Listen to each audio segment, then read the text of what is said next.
Subscribe பண்ணுங்க. அப்படியே பக்கத்துல இருக்க பெல் ஐகானையும் பிரஸ் பண்ணுங்க. மீன ராசி அன்பர்களே, செவ்வாய் பகவானுடைய பெயர்ச்சியால என்ன பலன்? 47 நாட்கள், ஜூலை மாதம் 28ஆம் தேதியிலிருந்து செப்டம்பர் மாதம் 12ஆம் தேதி வரை அந்த செவ்வாய் பகவான் உங்க ராசிக்கு 7ஆம் இடம் என்று சொல்லக்கூடிய அந்த திருமணஸ்தானம், கூட்டாளிகள் ஸ்தானத்துல போய் அமர இருக்கிறார். அப்போ செவ்வாய் பகவான் இந்த மீனராசி என்பர்களுக்கு யார் அப்படின்னா 2க்குரியவன்.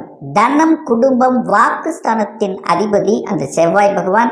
அதே சமயத்தில் உங்களுக்கு 9க்குரியவன், பாக்கியத்தை தரக்கூடியவனும் செவ்வாய் பகவான். அவர் போய் 7ஆம் இடம் என்கின்ற இடத்தில் அமர்ந்து கொண்டு இந்த 47 நாட்கள் பலனை கொடுக்க போகிறார்.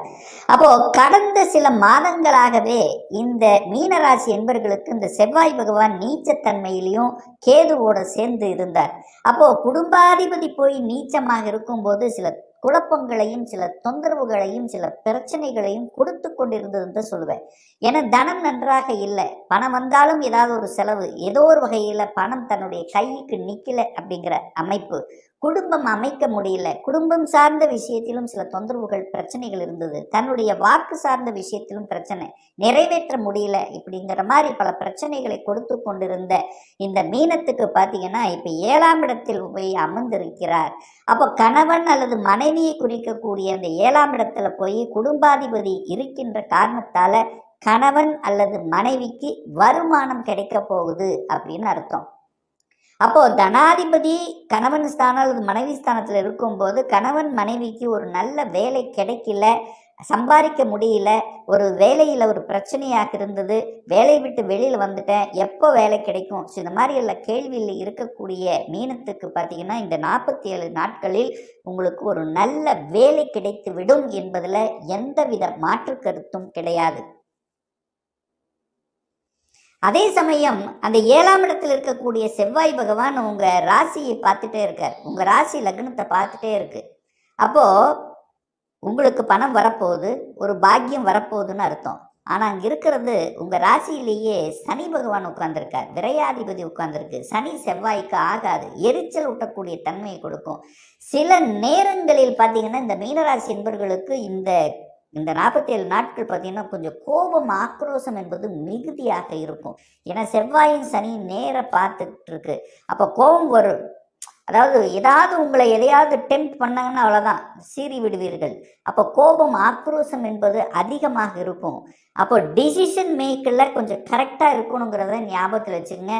ஏன்னா சனி செவ்வாய் பார்த்துட்டு இருக்கு.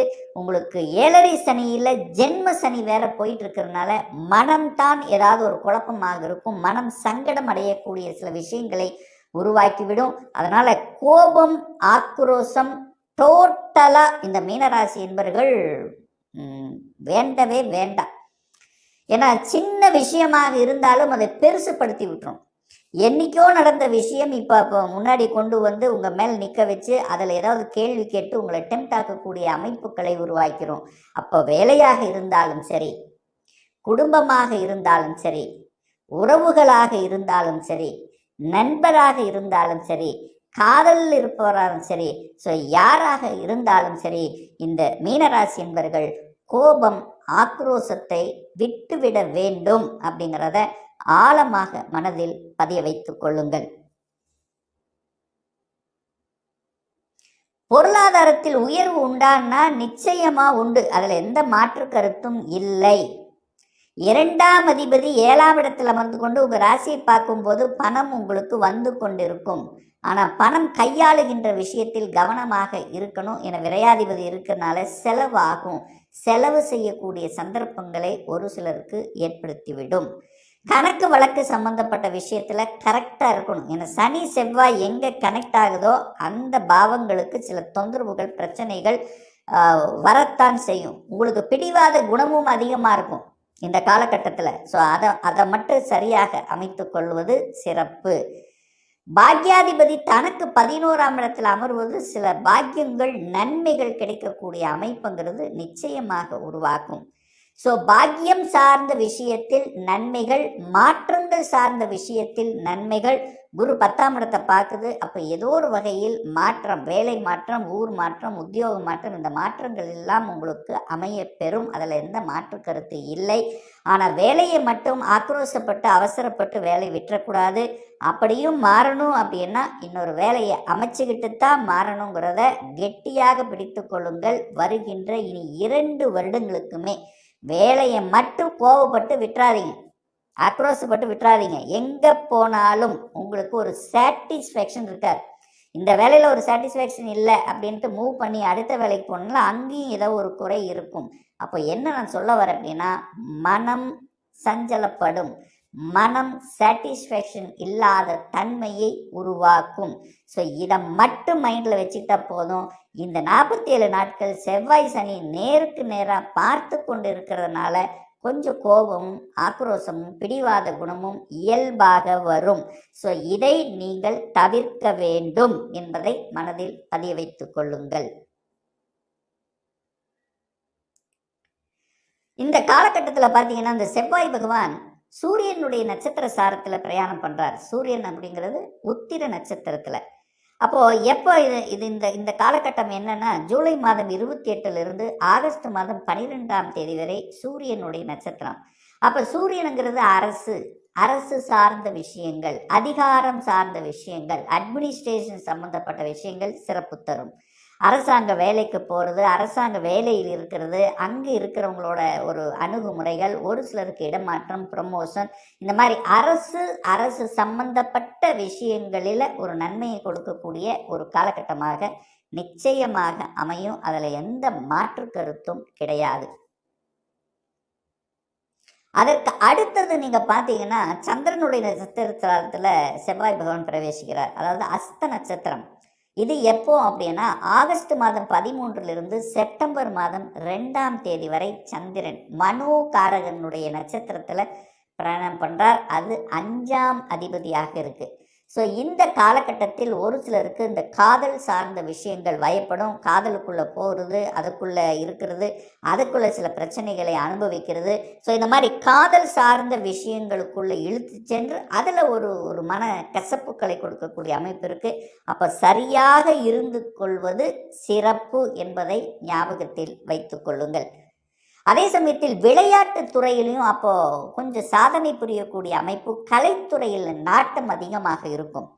ஸோ விளையாட்டுத்துறை, கலைத்துறை, ஸோ இந்த மாதிரி விஷயங்களில் உங்களை இழுத்து செல்லக்கூடிய வாய்ப்புகள், சந்தர்ப்பங்கள் உண்டு.